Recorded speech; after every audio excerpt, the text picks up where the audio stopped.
The next time Dan Crenshaw stands up and says, but you don't understand the threat, shut up, Dan Crenshaw. And everyone liked Dan Crenshaw. Just about had it with you. What a loser. Yeah.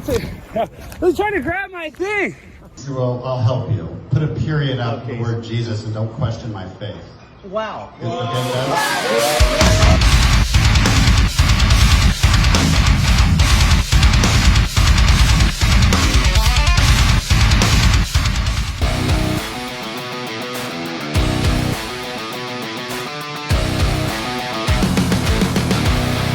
Welcome back to the channel, everybody. So, the Tucker Carlson Dan Crenshaw drama continues to rage on as social media is abuzz with Twitter posts, memes, YouTube videos, as everybody is weighing in on Dan Crenshaw, who was caught on a hot mic threatening that the next time he sees Tucker Carlson, he will take his life. Go ahead.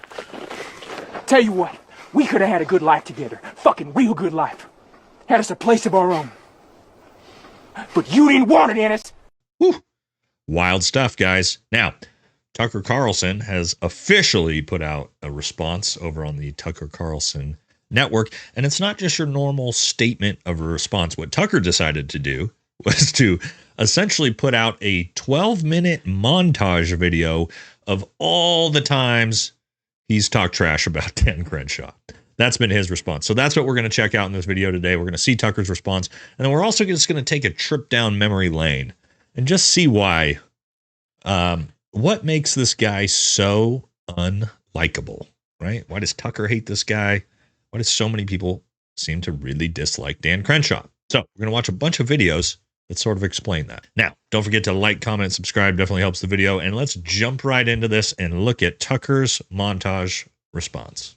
Texas does seem, I'm just being totally honest, the single most left-wing, truly left-wing member of Congress I've ever met personally is a Republican from this area who has no interest in the United States whatsoever and does not even pretend. I'm not going to name names. Oh, I think that's right. Yeah, it's Dan Crenshaw, the most liberal, most left-wing person I've ever met in the Congress. I'm just being serious. And as always, they're doing all of this in the bluntest, least restrained terms, because it's your fault, actually. Quote, voting against the bill is a vote for the Chinese Communist Party, proclaimed neocon Congressman Dan Crenshaw, the Nikki Haley of Texas. The people that actually serve, that bear the cost of these overseas efforts, is maybe 0.5% of the population serving. 3 or 4% know that 1%. And then 95% of America has no clue and no skin in the game. And so they're easily bullshitted by the posturing jackasses in Washington. That's why Dan Crenshaw has a job. Why is it that Republican states tend to have the least sincere Republican? Like Dan Crenshaw, apparently still a member of Congress from the state of Texas, who is zero interest in the U.S. border. All his interest is in the Ukrainian border, the Gaza border. You know, how does a guy like that get elected in a supposedly Republican state? We'll sit down with Congressman X, even someone like Dan Crenshaw or Lindsey Graham. Yeah, boo. All right. As you guys can see, Tucker has a long history of shitting on Dan Crenshaw. So, kind of makes sense why, Dan would make some off-the-cuff comments like that. I mean, obviously super dumb that he said that, but you can see, obviously, these two really, really don't like each other. But we know why Dan doesn't like Tucker, obviously, based off of all these comments. But why doesn't Tucker like Dan? Let's take some looks in, again, trip down memory lane. And so here we have a maybe 9-10-year-old girl asking Dan Crenshaw about a quote that he had made. Said, quote, the most important thing here is that we have important hero archetypes that we look up to. Jesus is a hero archetype, Superman is a hero archetype. Real characters too. I could name 1,000. Rosa Parks, Ronald Reagan, end quote. I can't wrap my head around this. Well, I'll help you. Put a period after the word Jesus and don't question my faith. Christ's name out your fucking mouth. Wow. To a 10-year-old girl. Way to go, guy.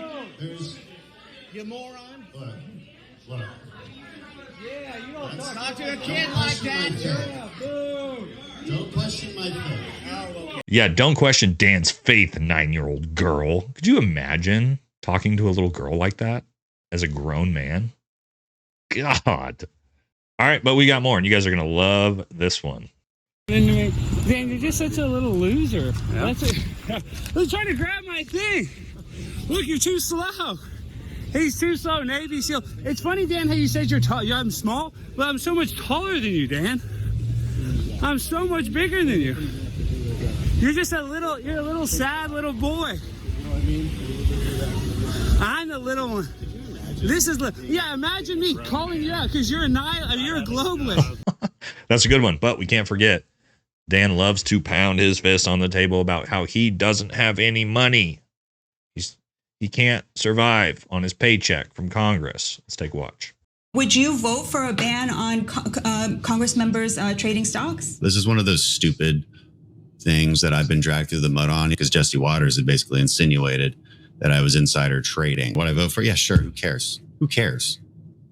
Like, it doesn't matter to me because I don't have any money to put in the stock market.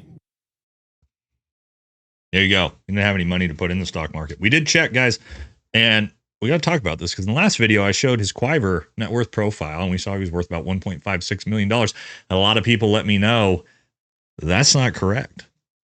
So let's take a look about not having enough money to invest in the stock market. Now, this is what we first looked at. We saw on Quiver Quantitative net worth of about 1.5 million in 2023. Now, I got a lot of messages about this that said, oh, well, that's not how he actually trades his stocks. I thought that's interesting. So I looked that up. And what did I find? I found a bunch of articles about this. How Dan Crenshaw quietly hides his $8 million net worth. Okay. By Carlos Gutierrez. I don't know if this is true, but this is all over the internet of people alleging this is how he handles his stocks. Okay. So it says here, Dan Crenshaw says he only makes $174,000 a year, keeping things low key. But behind the scenes, he's got a $6 million in family stock holdings he doesn't talk about to avoid media attention. Interesting. As of 2024, Crenshaw has a net worth of $8 million. So $8 million net worth, but you can't afford to put any money in the stock market. Now, this is actually how most of these politicians do it, right? They don't trade stocks in their own names. They, like Pelosi, right, does it through her husband and things like this. So this is actually pretty common, right? But again, I don't know if that's true or not. It's just what a bunch of people have reported. Interesting. You guys let me know if it's true or not. So again, now we've sort of identified why this guy is so unlikable. Okay. You know, basically verbally attacking a 9-year-old girl, 10-year-old girl, right? Trying to smack cameras out of people's hands, right? Complaining about he doesn't make enough money when he's worth millions of dollars. Just super, super dislikable. But Dan is planning on building his reputation back tonight, going on the Anti-Hero podcast. Very interesting decision by the PR team of Dan Crenshaw. With everything going on right now, after just threatening to end the life of one of America's most famous people, he's going to go on the Anti-Hero podcast to talk trash about Eddie Gallagher. It's a bold strategy, Cotton. Let's see if it pays off for him. So, who else is going on the Anti-Hero podcast this week? Me. So I'm sure we'll have a lot to talk about on Saturday after I watch this. But we'll see what goes on. All right, guys. We'll have to see where this drama unfolds to next. But for now, that's all for this one. Have a good day.